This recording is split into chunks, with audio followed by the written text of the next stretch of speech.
Acclame encore avec joie. Alléluia. Nous sommes dans la joie de nous retrouver encore ce matin à ces cultes d'adoration pour l'honneur de notre Seigneur. Comme annoncé dans la semaine, c'est pour la toute première fois que nous allons recevoir au sein du centre missionnaire Philadelphie, extension de Golfe Faustin, le pasteur Zaché, l'un de nos pasteurs de l'église mère. Il est déjà là. Il n'est pas venu seul, il est accompagné de son épouse, Maman Solange. Est-ce que l'église peut m'aider à bien recevoir le pasteur? Et Maman Solange, on peut mieux le faire dans la joie du Seigneur. Il est là au milieu de nous. C'est une grande joie, pasteur, de vous avoir au milieu de nous ce matin. Alléluia. C'est une grande joie. Pendant qu'il monte, on peut encore mieux le faire, encore mieux le faire et acclamer Jésus. Jésus. Jésus. Alléluia. Alléluia. Alléluia.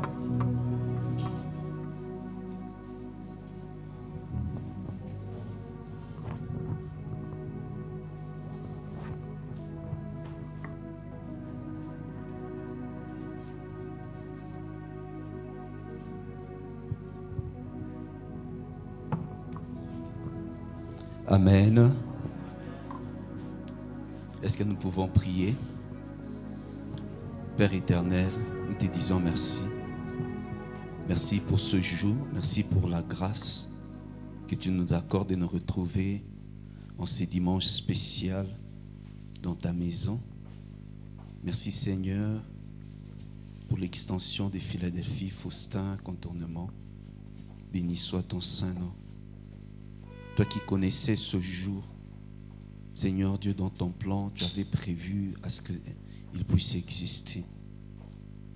Toi, le maître des temps et des circonstances, nous prions que tu puisses nous parler.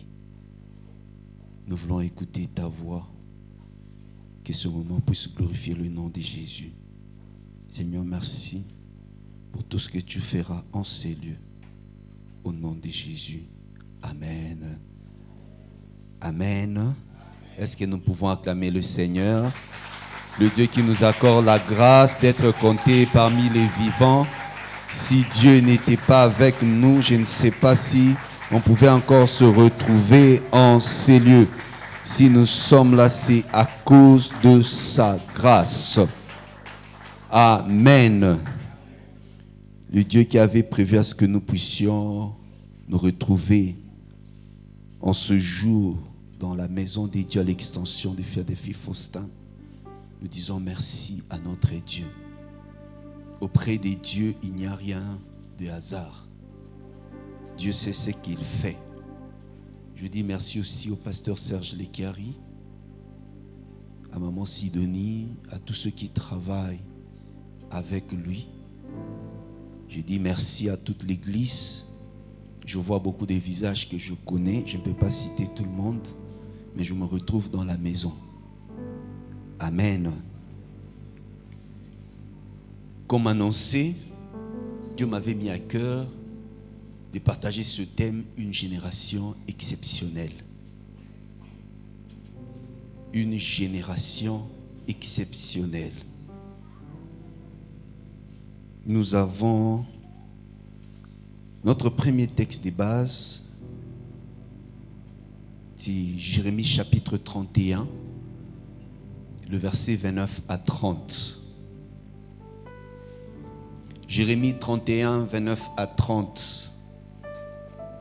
Le même texte, on le retrouve aussi dans Ézéchiel chapitre 18, le verset 2 à 4. Ézéchiel 18, 2 à 4 dit presque la même chose. Nous allons lire notre texte de base, Jérémie chapitre 31, le verset 29 à 30. La Bible dit ceci. En ce jour-là, on ne dira plus, les pères ont mangé des raisins verts et les dents des enfants ont été agacées. Mais chacun mourra pour sa propre iniquité. Tout homme qui mangera des raisins verts, ses dents en seront agacées. Ézéchiel 18, 2 à 4, la Bible dit: pourquoi dites-vous ce proverbe dans le pays d'Israël? Les pères ont mangé des raisins verts et les dents des enfants ont été agacées. Je suis vivant, dit l'Éternel. Vous n'aurez plus lieu de dire ce proverbe en Israël. Voici, toutes âmes sont à moi, l'âme du Fils comme l'âme du Père. L'une et l'autre sont à moi, l'âme qui pêche et celle qui mourra. Amen. Bien-aimés, nous allons aborder cette prédication en 5 points. Nous allons parler de la définition des termes essentiels de notre thème. Nous allons parler dans la définition, définir la génération et ce qui est exceptionnel. Au deuxième point, nous allons parler de l'exemple d'une génération exceptionnelle. Nous allons faire la comparaison des 2 générations. Et dans ça, nous allons parler aussi du parallélisme entre les 2 générations. Nous allons parler de quelques vérités. Et nous allons finir par la nouvelle alliance. Amen. Je commence avec le premier point. Nous avons, à partir de notre thème, 2 termes essentiels. Le premier terme, c'est génération. Nous savons que la Bible a été écrite en hébreu. Le terme génération vient du mot toledot, qui veut dire procréation, production, personne ou chose qui en résulte. Quelque chose qui descend, qui résulte, qui est le résultat d'une production, d'une procréation. Ça, c'est selon le hébreu. Deuxième définition, c'est chaque série des descendants d'un ancêtre commun. Dans ça, on voit la postérité. Une série de tous ceux qui ont un descendant commun. Une série. Première série, deuxième série, première génération, deuxième génération. On dit chaque série des descendants d'un ancêtre commun. On peut avoir par exemple le premier ancêtre, deuxième, troisième. Qui parmi nous peut arriver à citer 3 générations de sa famille?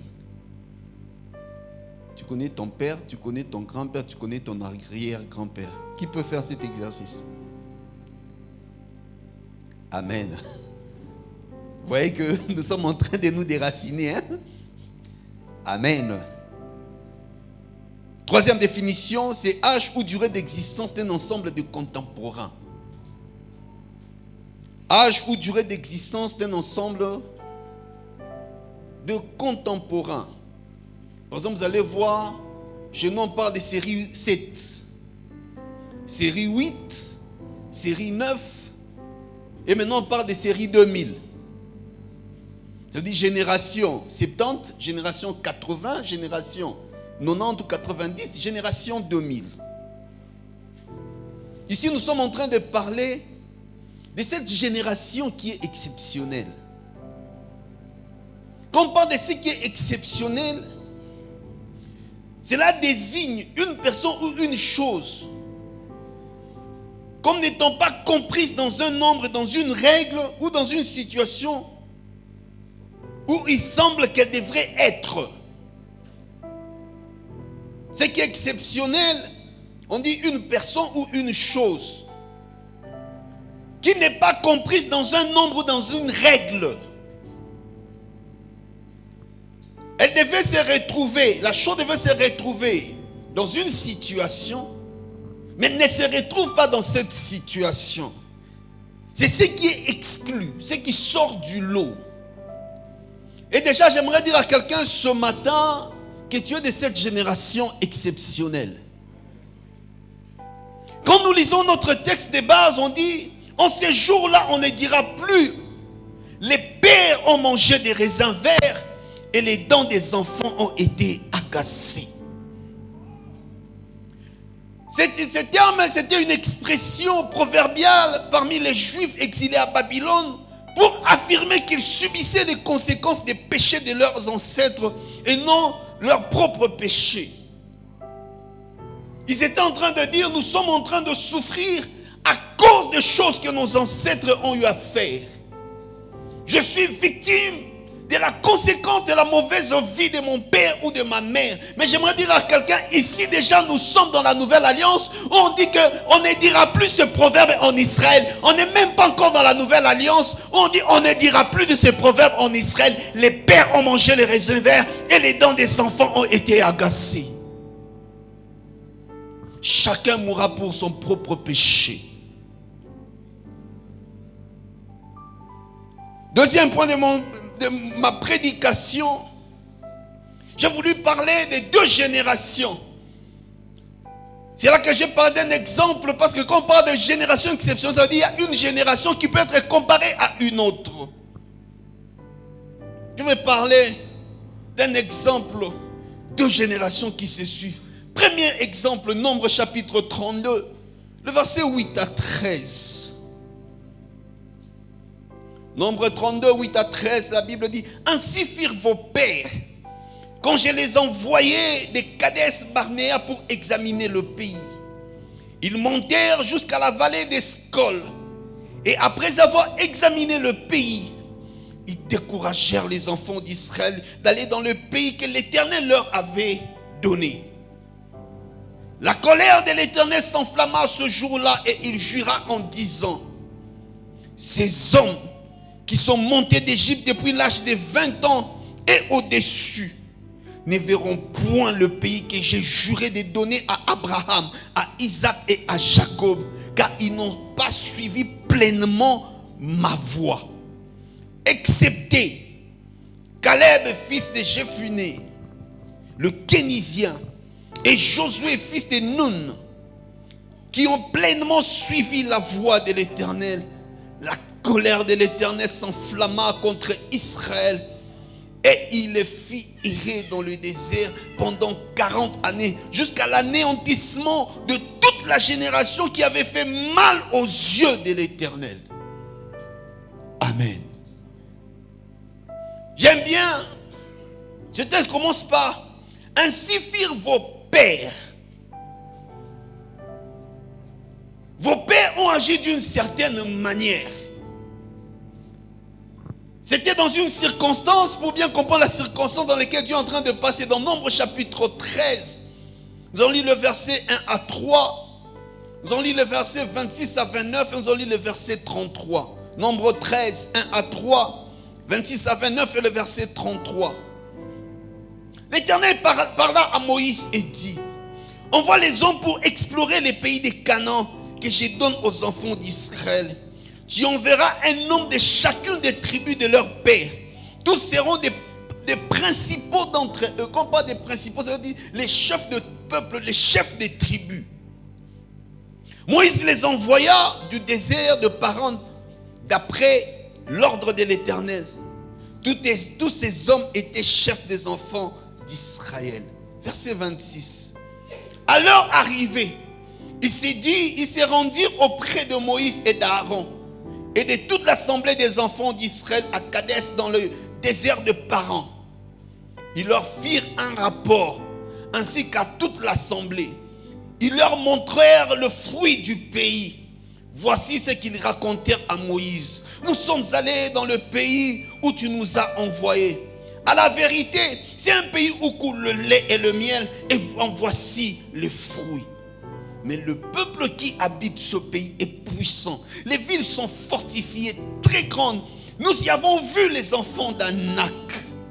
Les Amalécites habitent la contrée du Midi. Les Hétiens, les Jébusiens et les Amoréens habitent la montagne. Et les Cananéens habitent près de la mer et le long du chemin. Verset 33. Nous y avons vu des géants, enfants d'Anak, de la race des géants. Nous étions à nos yeux et aux leurs comme des sauterelles. La génération des pères, on les a envoyés, Dieu leur accordait une mission. Allez explorer le pays promis. Ils vont faire l'exploration du pays. Après avoir fait l'exploration du pays, ils vont venir faire le rapport. Nous sommes allés dans ce pays. C'est un très bon pays. Pays coule le lait et le miel. Ils ont apporté le fruit qu'ils ont pu amener de ce pays. Mais il y a un petit couac. Il dit, nous avons vu des géants, des fils d'Anak. Il donne avec précision la répartition des différents peuples. Ils se disent, dans tel coin, il y a les Jébusiens, il y a les Amalécites, il y a différents peuples. Ils nous donnent bien la description du pays. Mais, ils ont une vision sur eux-mêmes. Ils se disent, nous étions à nos yeux et aux leurs. Ça veut dire à nos yeux et à leurs yeux. Je ne sais pas s'ils étaient entrés dans les yeux de ces gens-là pour voir qu'ils étaient des sauterelles. La première génération, ceux qui devaient conquérir la terre promise, mais ils avaient un problème. Eux-mêmes, ils avaient une mauvaise vision, une mauvaise perception de leur être. Mais j'aime la génération suivante. Josué chapitre 2, le verset 1 à 3. Nous allons lire le verset 23 à 24. Vous allez nous excuser. La lecture est quand même, nous avons beaucoup de textes, mais c'est pour que nous puissions faire un peu la comparaison entre les deux générations. Ça, c'est maintenant la génération des pères qui vient de passer, parce que Dieu a dit, parce que vous n'avez pas cru en moi, vous n'avez pas cru en vous-même. Tous ceux de cette génération, à partir de 20 ans et plus, ils ne verront pas le pays promis. Parce qu'un peuple qui avait une faible estime de soi, ils ne croyaient pas en eux-mêmes. Dieu dit, vous, de cette génération, vous n'allez pas entrer. La génération des fils arrive. Josué chapitre 2, le verset 1 à 3, le verset 23 à 24. Josué, fils de Nun, fit partir secrètement de Sittim 2 espions, en leur disant, allez examiner le pays et en particulier Jéricho. Ils partirent. Et ils arrivèrent dans la maison d'une prostituée qui se nommait Rahab et ils y couchèrent. On dit au roi de Jéricho, voici des hommes d'entre les enfants d'Israël sont arrivés ici cette nuit pour explorer le pays. Ils sont allés se réfugier chez une femme qui était prostituée. Mais cette femme, si vous lisez Josué chapitre 2, toute la suite, vous allez voir que cette femme est en train de dire à ses espions, nous connaissons que vous êtes avec Dieu. Vous appartenez au peuple de Dieu. Nous qui sommes de ces peuples, qui sommes des géants, nous avons peur de vous et de votre Dieu. Nous avons des nouvelles de ce que Dieu avait fait avec vous dans les pays d'Égypte. J'aimerais dire à quelqu'un, il se pourrait que les gens que toi tu crains, ces gens aussi te craignent. Les pères craignaient des gens qui les craignaient. Ils entendent le rapport. Oh, mais c'est ce qu'on dit. De l'autre côté, on avait envoyé 12 espions. Josué n'envoie que 2 espions. Verset 23.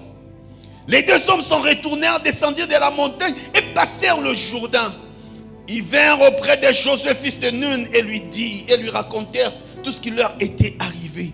Ils dirent à Josué, certainement, l'Éternel a livré tous les pays entre nos mains. Même tous les habitants du pays tremblent devant nous. J'aimerais dire à quelqu'un, même les habitants du pays tremblent devant toi. Même ceux qui faisaient trembler ton père tremblent devant toi. Même la sorcellerie qui a terrassé ta mère tremble devant toi. Même la sorcellerie de ta famille tremble devant toi. Parce que tu appartiens à Dieu. 2 générations.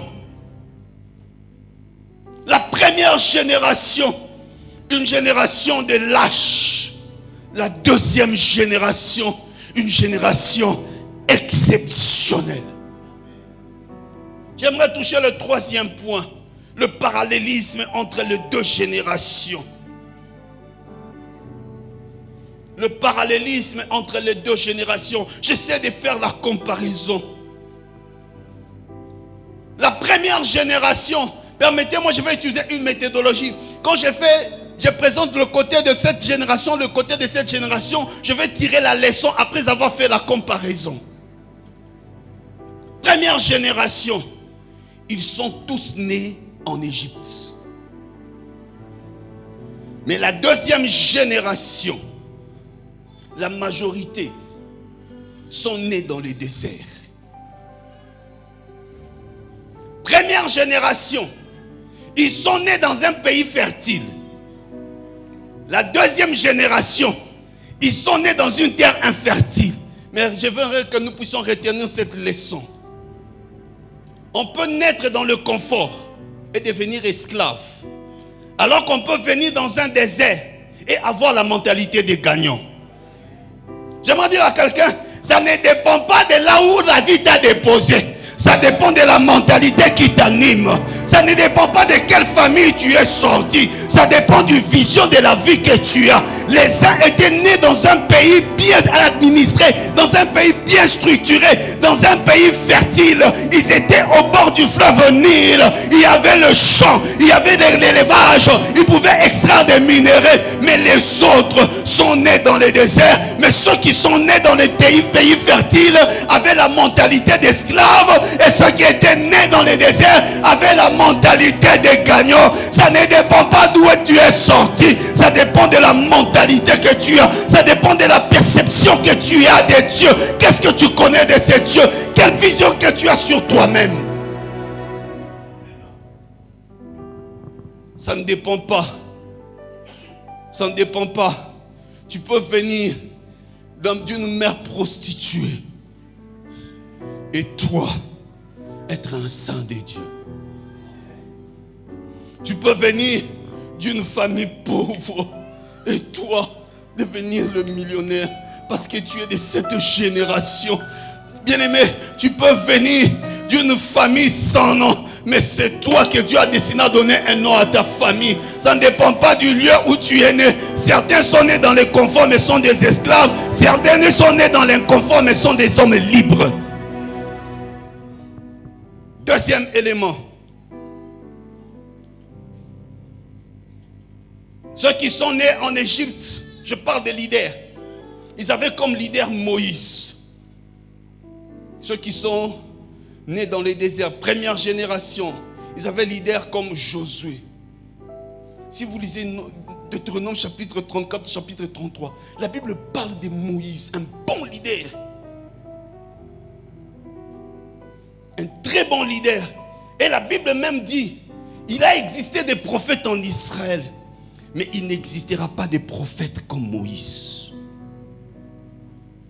Nous allons tirer la deuxième leçon de cette deuxième comparaison.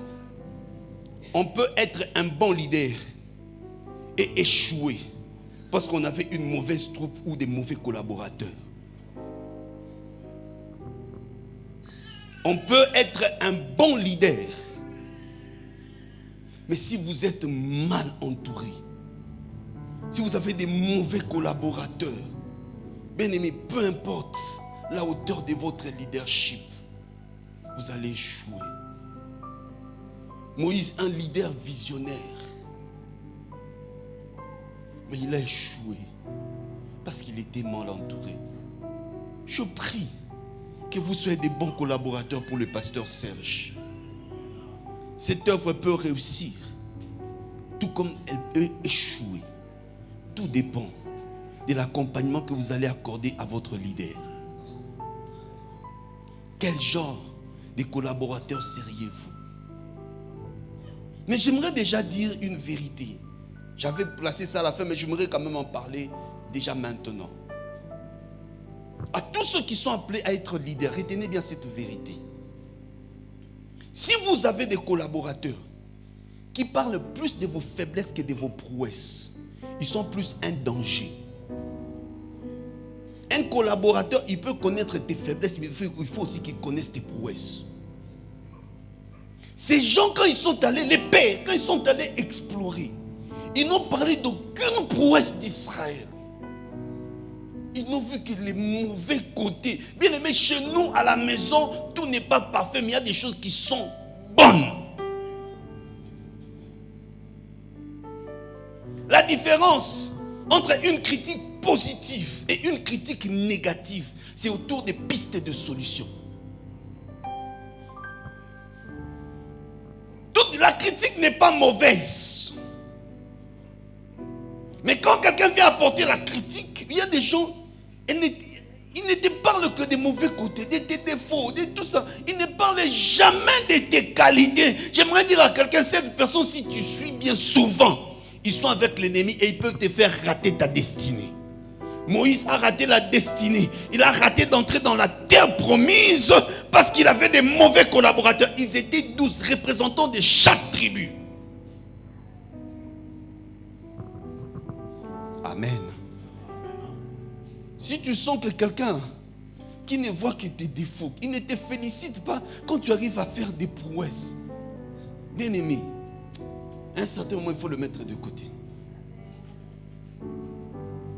Ils ont vanté le pays, ils ont vanté. Et chez nous en Israël, qu'est-ce qu'il y a de bon?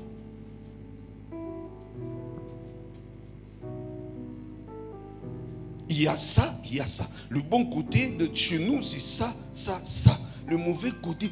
Il dit, non, non, non, non, nous étions comme des sauterelles.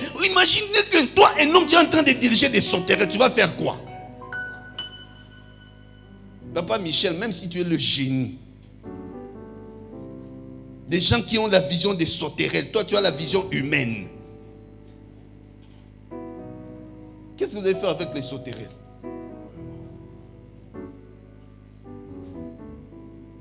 Mais c'était des pères. Troisième leçon. La première génération, l'absence de la foi et de l'obéissance à Dieu. La deuxième génération, présence de la foi et de l'obéissance à Dieu. La première génération, absence de la foi, très négativiste. Et les champions de désobéissance, quand Moïse parle et ils font autre chose, les champions dans les murmures. J'aimerais dire à quelqu'un, les murmures ne font pas avancer le royaume. Les murmures ne font pas avancer la famille. Les murmures ne font pas avancer les églises. C'est l'implication dans les services. C'est l'implication, avoir une vision, accompagner, mettre la main dans la pâte qui pourra faire réussir l'œuvre. L'œuvre est dans ses débuts. Il y a à peine 2 ou 3 mois qu'on a lancé le culte inaugural. Cette œuvre deviendra grande ou petite en fonction de notre capacité à marcher dans la foi et à obéir aux instructions de Dieu, aux instructions de son serviteur. Sommes-nous disposés à l'accompagner ou sommes-nous disposés à le déstabiliser? Mais j'aimerais tirer quelques leçons. Par rapport à la foi, j'ai tiré 3 leçons. Première leçon, ta vision définit ta trajectoire. Première leçon que je tire par rapport à la foi, ta vision définit ta trajectoire. Pour ceux qui ont été à l'université, vous allez voir dans certaines facultés, dans la faculté des médecine, un étudiant de G1, il s'appelle déjà docteur. Un étudiant de premier gradué en droit, on l'appelle déjà maître. Pourquoi? Il a déjà une vision. Vous allez voir surtout les étudiants en droit, déjà en G1, il veut toujours être élégant, être en veste, cravate, tout ça. Pourquoi? Il a déjà une vision et cette vision est en train de définir sa trajectoire. Ceux qui ont la vision des sauterelles bien aimés finiront dans les déserts parce que les sauterelles meurent dans les déserts. Bien aimé, les sauterelles meurent dans les déserts, mais les humains ne meurent pas nécessairement dans les déserts. Les humains peuvent passer de désert. Raison pour laquelle le psalmiste dit, même quand je passe par la vallée de l'ombre de la mort, je ne crains rien, car tu es avec moi. Ta vision, quelle vision as-tu de la vie? Quand les gens se voient comme des sauterelles aux yeux de leurs ennemis, d'autres considèrent que les ennemis peuvent être vaincus avec des armes rudimentaires. Je reprends. Quand les gens se voient comme des sauterelles, Les autres voient que les ennemis peuvent être vaincus. Les géants peuvent être vaincus, pas par des armes sophistiquées, mais par des armes rudimentaires. Bien aimé, les armes qui tuent les géants, ce ne sont pas les armes sophistiquées, ce sont les armes rudimentaires. Les géants peuvent être renversés au son des instruments et avec des cris. Le mur de Jéricho est tombé, pas avec des armes sophistiquées, mais avec des armes rudimentaires, avec la louange, avec l'adoration, avec les cris de joie. Le mur de Jéricho est tombé. Goliath est tombé, pas avec les armes de Saül. Goliath est tombé avec une pierre qui était là pendant 40 jours et 40 nuits. On était en train d'insulter Israël. Peut-être on insulte ta famille parce que toi qui as la mentalité des gagnants, tu t'es pas encore levé. Il est temps que la génération exceptionnelle s'élève, pas avec des armes sophistiquées, avec les armes rudimentaires, parce que la Bible me dit, avec Dieu nous ferons des exploits. Il est temps que cette génération fasse des exploits, pas avec des choses lourdes, pas avec des armes lourdes, mais avec le nom de l'Éternel des armées. Avec le nom de l'Éternel des armées. Ne crains pas le géant, tu peux le vaincre, pas avec des armes lourdes, mais avec le nom de Dieu. Tout cela dépend de la vision. Les hommes de foi sont les hommes de vision. Ils ne marchent pas par la vue, ils marchent par la foi. Deuxième leçon par rapport à la foi. La foi, croit qu'elle n'a pas encore épuisé les capacités, les ressources et la puissance de Dieu. La foi, les hommes de foi croient qui n'ont pas encore épuisé toutes les capacités de Dieu, toutes les ressources de Dieu, toute la puissance de Dieu. Ça veut dire qu'ils croient qu'ils peuvent encore faire des choses, parce qu'en Dieu il y a encore des capacités, parce qu'en Dieu il y a encore des ressources, parce qu'en Dieu il y a encore la puissance. Ça veut dire, je ne me limite pas à ce que j'ai déjà vu. Les pères ont cru que Dieu pouvait se limiter seulement à couper la mer Rouge. Il était impossible à Dieu de couper le Jourdain. Regardez la vision de Sauterelle. Entre la mer et le fleuve, qui est plus grand? Ils ont marché avec le Dieu qui a coupé la mer qui est plus grande. Mais ils ont douté de Dieu qui pouvait séparer le fleuve Jourdain.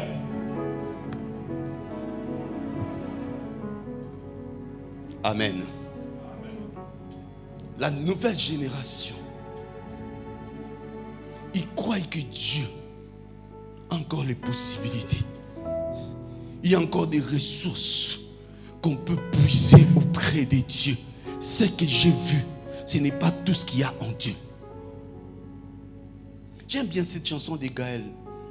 Il a mieux que tout ce qu'on a perdu, car il n'y a pas que tout ce qu'on a vu. Son trésor n'est pas dépourvu, mais il a tout prévu. J'aimerais dire à quelqu'un, il a mieux que ce que tu as perdu, mais il a mieux que ce que tu as déjà gagné. Je reprends. Il a mieux que ce que tu as déjà perdu, mais il a aussi mieux que ce que tu as déjà gagné. Ça veut dire, si tu as déjà construit une maison, c'est possible de construire aussi un immeuble. Si tu as déjà obtenu ta licence, Papa Michel, si tu as déjà obtenu ton master, c'est possible d'obtenir aussi ton doctorat. Troisième leçon par rapport à la foi. L'homme de foi croit qu'il est capable, croit qu'il est appelé à une mission qui le dépasse. Il est capable d'accomplir une plus grande chose que sa personne. L'homme de foi, il croit en la mission qui est plus grand que lui. Amen. Il croit à réaliser des choses qui dépassent ses moyens matériels et financiers, même spirituels. L'homme de foi ne regarde pas à l'âge qu'il a déjà fait dans l'église pour faire des miracles. L'homme de foi, il croit qu'il a une mission qui est plus grande que sa personne. J'aime pas parler de la politique, mais j'aimerais quand même dire à quelqu'un, cette citation, je l'ai tirée de notre actuel président. Je me dis à quelqu'un, et puis qu'à partir d'un diplôme, non, qu'on peut toucher primature. Je reprends. À partir seulement de ta licence là, tu peux devenir aussi Premier ministre. Pourquoi tu doutes?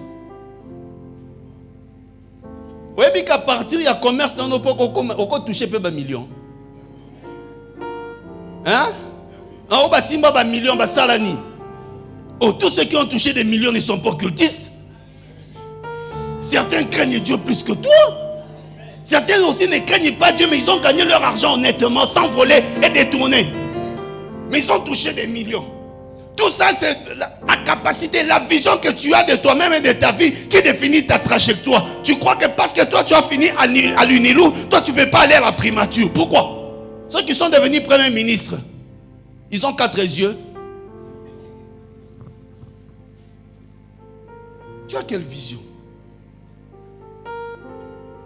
La vision humaine ou la vision sauterelle? La première génération, la vision humaine. Et la vision sauterelle, la deuxième génération, la vision conquérante. J'aimerais toucher mon 4e point. Quelques vérités.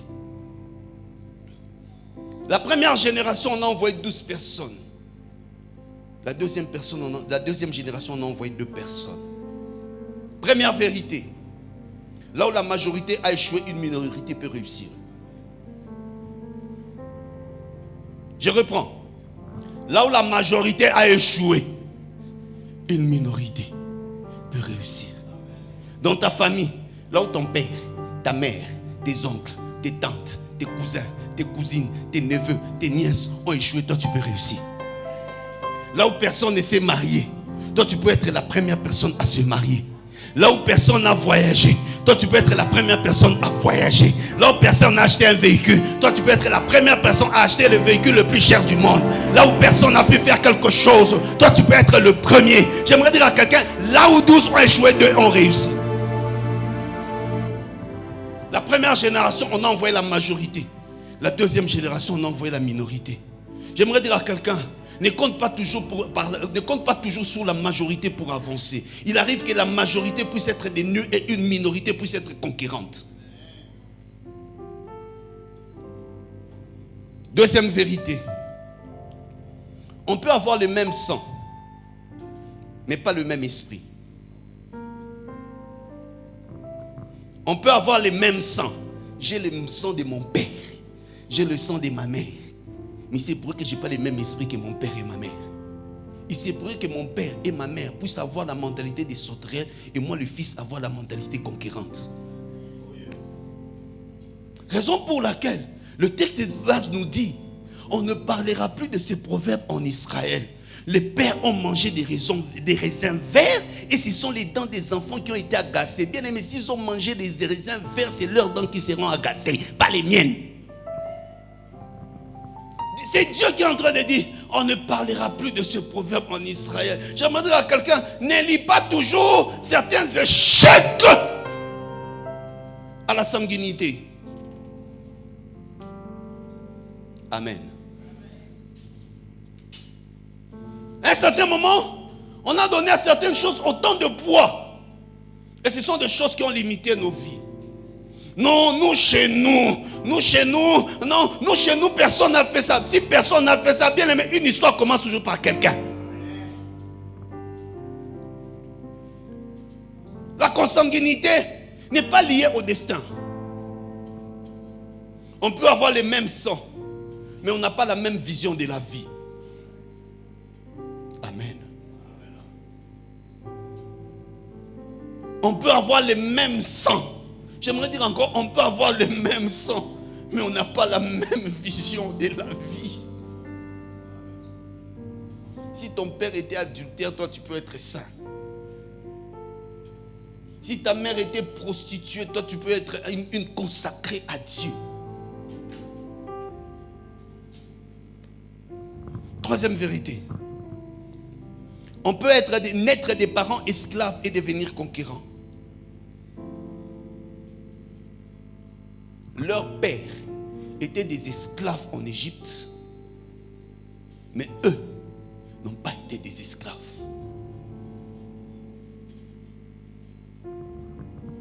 On peut quitter des héros pour devenir héros.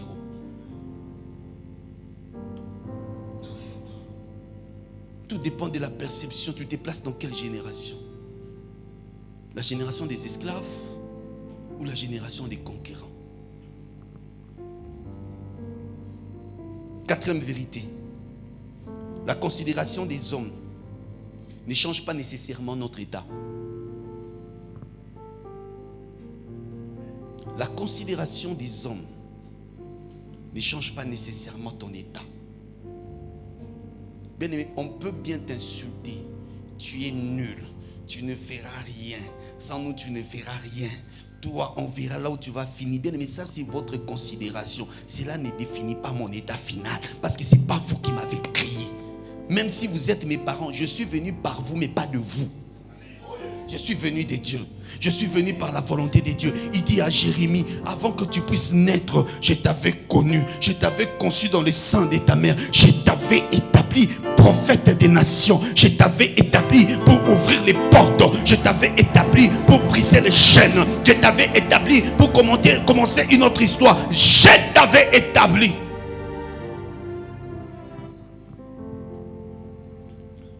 Dans la présentation du rapport de deux groupes,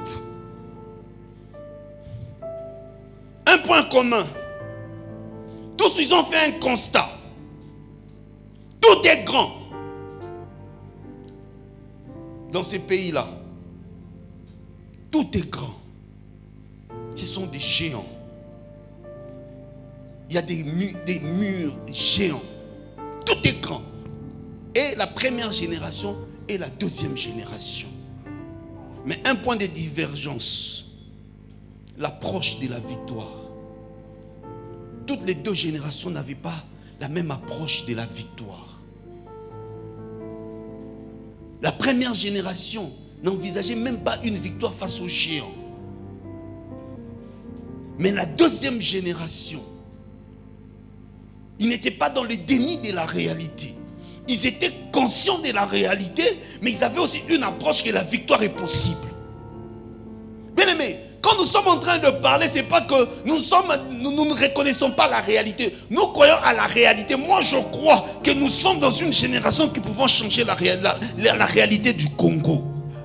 Nous sommes conscients qu'il y a beaucoup de choses qui ne marchent pas. Différents tissus du pays qui ont été détruits. Mais nous sommes aussi conscients de l'approche de la victoire. C'est notre génération. Cette génération, c'est toi et moi qui faisons partie de cette génération, qui pouvons réparer les choses dans ce pays. N'attends pas une autre génération. Si nous qui sommes de cette génération, nous ne balisons pas le chemin pour la génération qui va venir, la génération qui va venir ne trouvera pas de repère. J'aimerais dire à quelqu'un, nous sommes de la génération exceptionnelle. La génération qui a une approche de la victoire. La génération qui ne dénie pas la réalité, mais qui est consciente, mais qui est prête à avancer malgré tout ce qu'elle est en train de connaître. À cause des géants, 4 attitudes pour vaincre les géants. 4 attitudes. Première attitude, la connaissance de Dieu. Est-ce que tu connais Dieu? Qu'est-ce que tu connais de Dieu? Ta perception de Dieu détermine aussi ta foi. Parce que la Bible dit, la foi vient de ce qu'on entend. La connaissance vient de ce qu'on entend.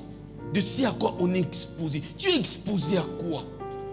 Aux choses qui te font douter de Dieu, ou des choses qui te font croire en la puissance de Dieu. J'aime David, il était face à un géant. 1 Samuel, chapitre 16, le verset 37. David dit encore, l'Éternel qui m'a délivré de la griffe du lion et de la patte de l'ours, me délivrera aussi de la main de ce Philistin. La première chose qui a fait que David puisse vaincre le géant, C'était la connaissance qu'il avait de Dieu. Est-ce que tu te donnes à connaître Dieu? Tu te donnes à connaître la parole de Dieu? Tu te donnes aux enseignements de la parole de Dieu? Est-ce que tu te donnes?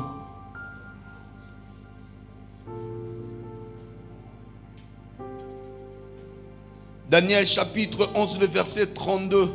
Ce texte dit, mais ceux du peuple qui connaîtront leur Dieu agiront avec fermeté.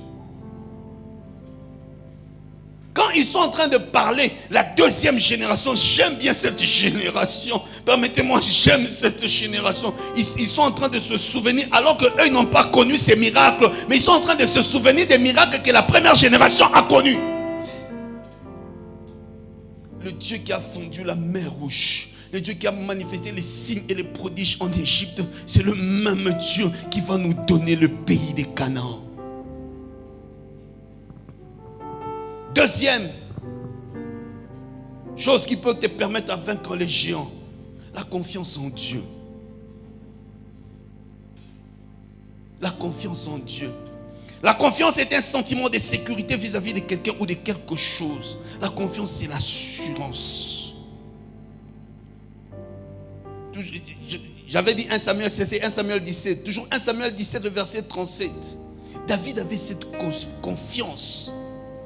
Il dit l'Éternel, il dit encore, l'Éternel qui m'a délivré de la griffe du lion et de la patte de l'ours, me délivrera aussi de la main de ce Philistin. Le Dieu qui m'a guéri de cette maladie, c'est le Dieu aussi qui va me bénir. Le Dieu qui m'a permis à ce que je puisse étudier. Moi qui étais né dans une famille où les gens n'étudiaient pas, où ils n'avaient pas de moyens, j'ai étudié par le miracle. C'est le même Dieu qui va permettre à ce que je puisse trouver du travail. Je ne trouverai pas seulement le travail, je ne trouverai pas n'importe quel travail, je trouverai un travail bien rémunéré. Le Dieu qui a marché avec moi, le Dieu qui a permis à ce que je puisse me marier dans une famille où les gens ne se marient pas, c'est le même Dieu qui va me bénir. Le même Dieu qui va me bénir, c'est le même Dieu qui va me donner les enfants. Les miracles passés sont des repères pour les miracles futurs.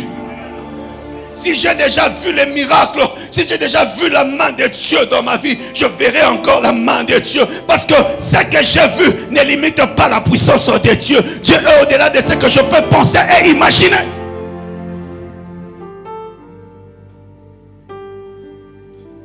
David avait cette confiance. Tu ne peux pas vaincre les géants si tu n'as pas la confiance en Dieu. Combien sont en train de craindre la sorcellerie de notre famille? Combien sont en train de craindre? J'ai béni Dieu. J'ai eu 2 oncles dans ma famille. Ils étaient des cousins à ma mère. L'un était très pessimiste. Ils étaient tous d'une même mère. Mais le grand frère, ouf, il avait toujours peur. Il disait à son petit frère, oh non, il ne faut pas construire une grande maison, sinon on croira que tu as beaucoup d'argent. Un jour, cet oncle-là a dit à son grand frère, viens. Si aujourd'hui, moi, je trouve l'argent, je vais cacher ça. Si je trouve, j'achète une voiture, je vais mettre ça dans quelle poche? Une des choses que j'ai retenues de cet oncle, il dit, moi, s'il faut construire une seule pièce, ça va être grand. Si toi tu vas construire tes petites choses là, parce que tu crains que les gens puissent savoir que tu as l'argent. Bien, mais tous ceux qui sont en train de rouler avec des gros véhicules ici, ils font comment? Et aujourd'hui, entre les deux, même l'aîné est mort. Même l'aîné est mort. Il n'a pas réalisé grande chose. Mais son petit frère a pu faire beaucoup dans la vie parce qu'il avait une autre vision. Il avait cette assurance. Troisième chose, pour vaincre le géant, la connaissance de son potentiel. Est-ce que tu te connais? Est-ce que certaines personnes, tu sais que certaines personnes t'envient? C'est que toi tu crois être réel là. Pour certaines personnes, les réaliser, ça demande beaucoup, ça relève d'un miracle. Tu sais que le fait que toi, tu es en train de dépenser les $1000, en train d'acheter des constructions, pour certaines personnes, tu es un magicien. Non, tu crois vraiment que c'est moi, tu crois qu'il n'y a rien dedans. Alors toi qui as ce potentiel, tu es en train de te minimiser. Tu crois que certaines personnes qui ont moins que toi réalisent plus que toi? Est-ce que tu le sais? Il a moins de compétences que toi, il réalise plus que toi. Tout dépend de quoi? De la vision. Il a moins de ressources que toi, mais il fait plus que toi. Tout dépend de quoi? De la connaissance de soi.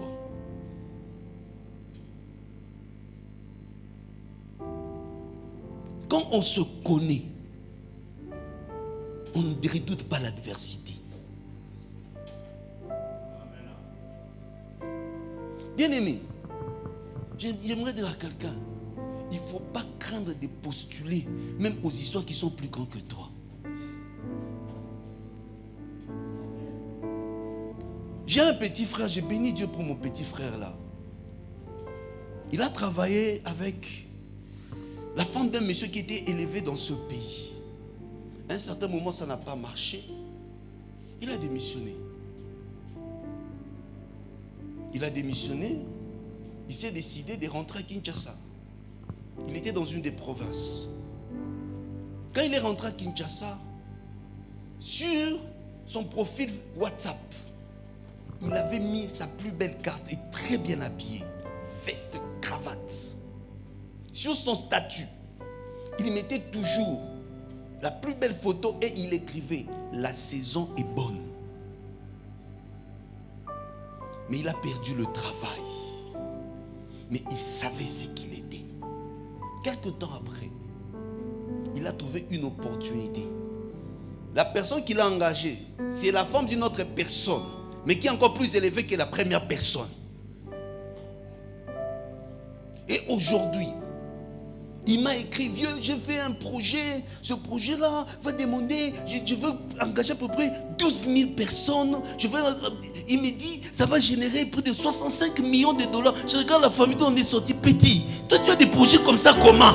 Oh, comment toi petit tu peux... Non, moi aussi je dois changer, je suis ton vieux et puis je suis pasteur. Toi tu n'es pas pasteur. Ça veut dire moi aussi, ma vision doit changer. Moi je connais ce que je suis. Moi je suis ton grand frère. Deuxième, moi je suis serviteur de Dieu. Je suis consacré à Dieu. C'est vrai, toi aussi tu es chrétien, tu marches avec Dieu, tu crains Dieu. Mais si toi petit tu peux avoir une telle mentalité, mais moi aussi grand frère, je dois avoir cette mentalité. Je connais mon potentiel. Toi je t'ai enseigné la mathématique, non? Toi j'étais encadré, non? Si moi j'étais encadré à la maison, toi tu commences à avoir des projets de millions. Et moi ton grand frère.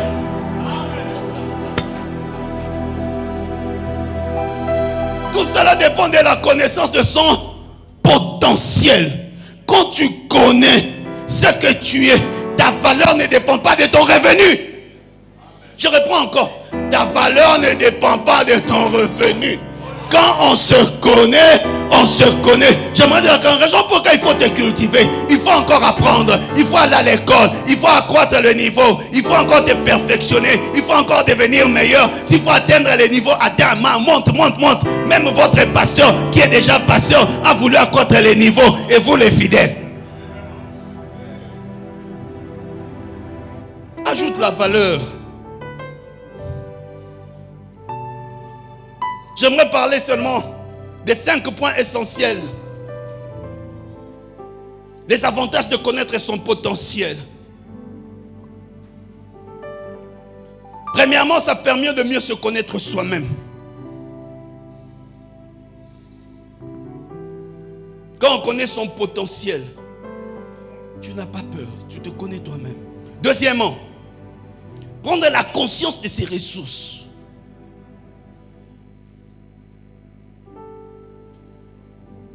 C'est vrai, j'ai fait les études scientifiques, mais en scientifique, on avait quand même en 4e de cours d'écopole. Une des choses que j'ai retenues dans le cours d'écopole, on dit la première outil de productivité, c'est l'homme. Ce n'est pas l'argent. Vous savez, des fois, nos États échouent parce qu'on croit que la première chose sur laquelle on doit investir, ce sont les bâtiments. Non, le premier endroit où il faut investir, c'est dans l'homme. Si tu prends conscience de tes ressources, ça te permet encore de bien connaître ton potentiel. Troisièmement, acquérir une meilleure image de soi. Amen. Amen. Je sais ce que je suis.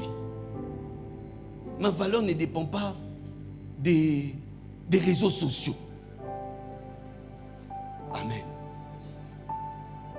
Quatrièmement, l'avantage de connaître son potentiel permet de développer et de renforcer la confiance en soi. Cinquièmement, l'importance de connaître son potentiel permet d'élargir son horizon de possibilités. Amen.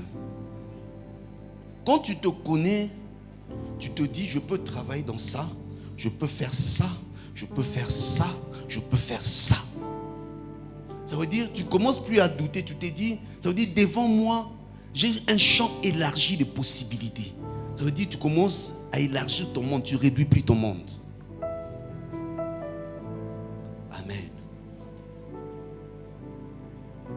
Et pour finir, je suis dans la nouvelle alliance.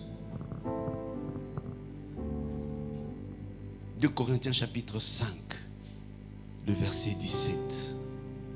Si quelqu'un est en Christ, il est une nouvelle créature. Les choses anciennes sont passées et voici toutes choses sont devenues nouvelles. Si quelqu'un est en Christ, il est une nouvelle créature. J'aimerais dire à quelqu'un, le fait que tu es en Christ, tu es devenu une nouvelle créature. Être en Christ fait de toi une personne nouvelle. Tu es une personne qui est en train d'inaugurer les nouvelles choses parce que tu es devenu une nouvelle personne. L'homme nouveau agit en vertu de nouveaux principes, de nouvelles règles et de nouvelles finalités. Quand on devient une nouvelle personne, quand on a une autre mentalité, on agit avec de nouveaux principes. Si tu avais la mentalité des sauterelles, je prie que ce dimanche, que tu puisses changer les principes de vie. Tu n'as plus la mentalité des sauterelles. Des nouvelles règles commencent à diriger ta vie. Les nouveaux principes font la norme. Bien-aimé, j'aimerais dire à quelqu'un, dans la vie,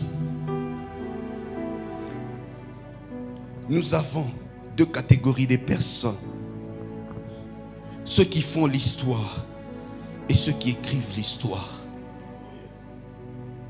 Mais la plupart des gens qui marquent l'histoire, ce ne sont pas eux qui écrivent leur propre histoire. Les historiens sont des gens qui écrivent les exploits des autres. J'aimerais dire à quelqu'un, si tu es de cette nouvelle génération, si tu es de cette génération qui est en Christ, tu es devenu une génération exceptionnelle. Tu es appelé à écrire une histoire nouvelle sur cette terre des hommes. Tu diras, je suis né, je suis sorti de telle génération, mais à partir de ma génération, les choses ont changé. Ceux qui font l'histoire sont ceux qui sont dans la rupture entre le passé et le présent. Ceux qui font l'histoire, c'est comment ils sont en train de faire la rupture. Si la première génération était esclave, la deuxième génération travaillera pour la liberté. La deuxième génération, c'est la génération de conquête. La deuxième génération, c'est la génération de la stabilité. La deuxième génération, c'est la génération de la foi. La génération exceptionnelle, c'est la génération qui croit que les exploits sont encore possibles. La génération exceptionnelle croit que c'est possible d'avancer avec Dieu. La deuxième génération croit, malgré les échecs, nous avons appris des échecs. La deuxième génération croit, malgré les chutes, nous sommes relevés de notre chute. La deuxième génération croit, malgré les faiblesses, nous pouvons devenir encore plus forts. La deuxième génération croit qu'il est possible d'avancer. La deuxième génération croit c'est possible de faire des exploits. Tu es de cette génération exceptionnelle. J'aimerais m'excuser parce que le temps est déjà passé, mais j'aimerais que nous puissions prier. Quelqu'un va déclarer en ce jour, je suis une génération exceptionnelle. La vie et la mort sont au pouvoir de la langue. Quiconque l'aime en mangera le fruit. Je prie à quelqu'un, tu peux le déclarer, moi je suis de cette génération. Je sais en qui j'ai cru. Je sais ce que je suis. Est-ce que quelqu'un peut élever sa voix et prier?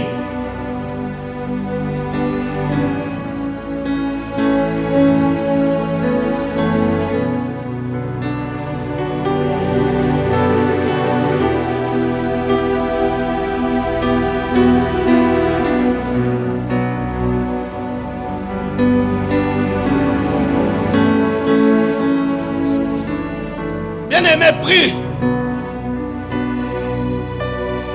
Ce message est venu pour changer la perception, pour changer la vision, pour quitter la mentalité d'esclave et prendre la mentalité de conquérant. Je suis de cette génération. Je suis de cette génération. Là où mon père a échoué, je n'échouerai jamais. Là où ma mère a échoué, je ne veux pas échouer. Là où les autres ont échoué, moi je ne veux pas échouer. Là où dans ma famille, on a fait les enfants sans se marier, moi je veux me marier bien et je ferai des enfants dans le nom de Jésus. Nous les déclarons. Je suis de cette génération. Je suis de la génération de rupture. Je suis dans la génération exceptionnelle. Je suis de cette génération. Je suis de la génération de Josué.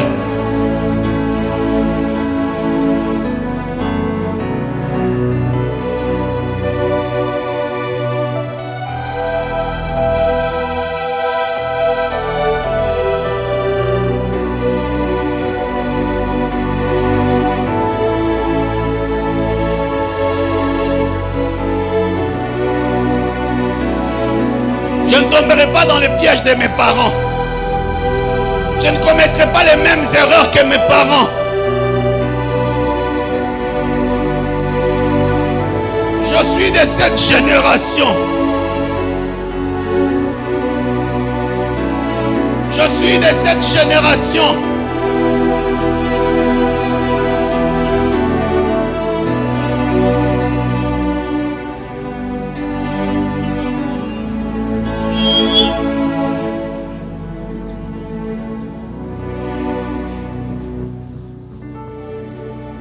Jésus.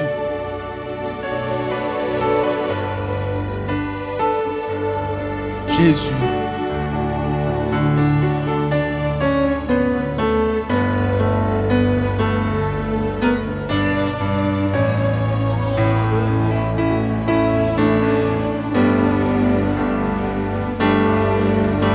Moi, je suis un conquérant. Moi, je triomphe dans le nom de Jésus. Triomphons dans le nom de Jésus. Nous avons la victoire dans le nom de Jésus. Les cris sur le trône, nous les déclarons. Jésus, tu Jésus est vivant. Moi, je vais triompher. Nous triomphons dans le nom de Jésus. Nous avons la victoire dans le nom de Jésus. Les cris sur le trône, nous les déclarons. Jésus, tu es puissant. Oh. Amen, amen, amen, amen. Acclamons le Seigneur. Ah, on acclame le Seigneur de Seigneurs. On acclame le roi des rois. On acclame Dieu notre Père. On acclame celui qui nous a donné le souffle de vie. On acclame celui qui donne une nouvelle vision. La vision de cette génération. On n'a pas la vision de sauterelles. Voilà pourquoi on acclame. Parce que nous avons la vision des conquérants. Il ne parle pas en vain. Quand il parle, c'est pour nous arroser. C'est pour nous préparer. Alors je suis en train de dire, c'est lui qui a la vision des conquérants. La vision des conquérants. Acclame encore le Seigneur. Acclame-le bien. Acclame-le bien. Dieu est merveilleux. Il est merveilleux. Je pense qu'on va se dire, hein, vous avez compris, hein, on avait dit quoi le jeudi?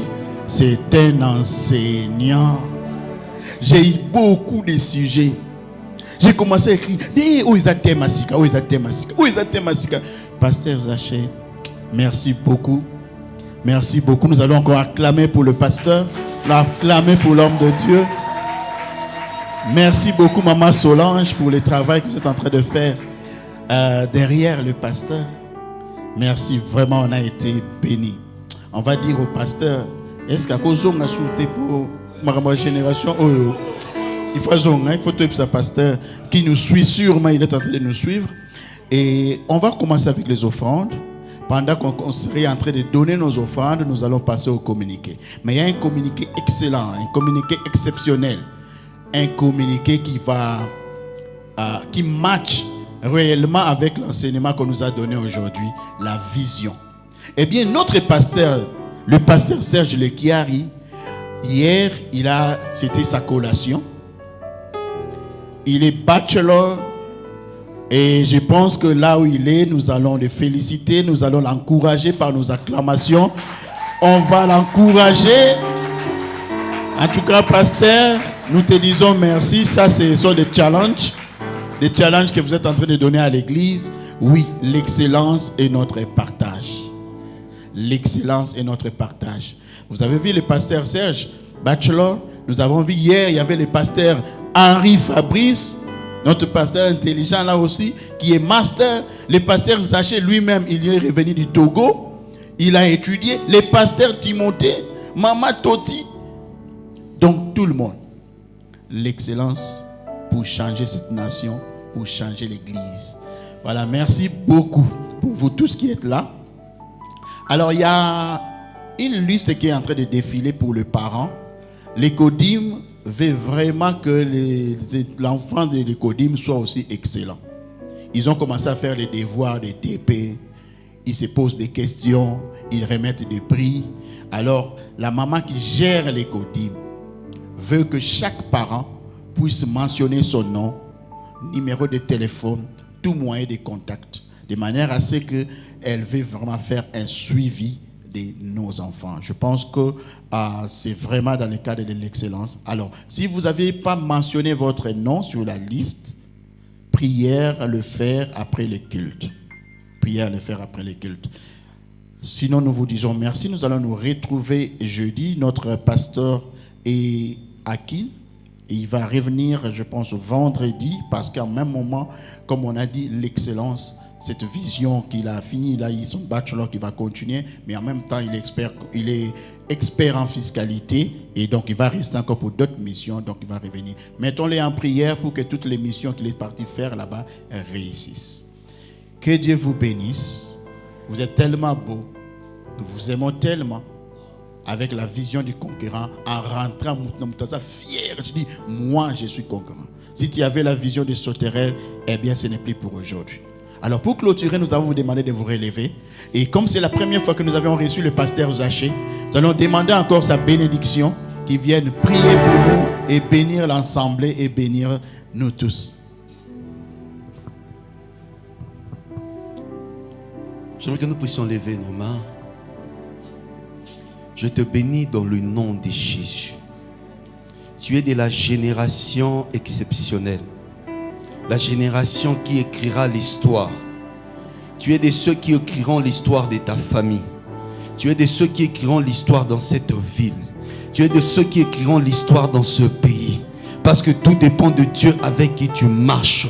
Si Dieu ne t'a pas appelé à être confondu dans la masse, si Dieu t'a appelé à faire la distinction dans la foule, avec Dieu, nous ferons des exploits et il écrasera nos ennemis. Je brise la mentalité des sauterelles dans ta vie, dans le nom de Jésus. Je brise la mentalité des perdants, dans le nom de Jésus. Tu es un gagnant, tu es un champion. Tu iras de gloire en gloire, tu iras de victoire en victoire. Tu es la tête et non la queue. Tu appartiens à Dieu, tu appartiens à Dieu. Tu es exceptionnel à cause du Dieu des exceptions que tu as choisi. Tu monteras, tu monteras, tu monteras et tu seras au placé. Que le Seigneur te bénisse, que le Seigneur nous accompagne partout où nous allons nous retrouver, à la maison. Que le Seigneur bénisse nos sorties, que le Seigneur bénisse la semaine qui va commencer, que le Seigneur bénisse ton travail, que le Seigneur bénisse tes études, que le Seigneur bénisse tes projets, que le Seigneur bénisse ton ménage, que le Seigneur bénisse ta maison, que le Seigneur bénisse ton chantier, que le Seigneur bénisse ton projet. Tu commenceras le projet et tu l'achèveras dans le nom de Jésus. Tu iras jusqu'au bout avec ce que tu as commencé.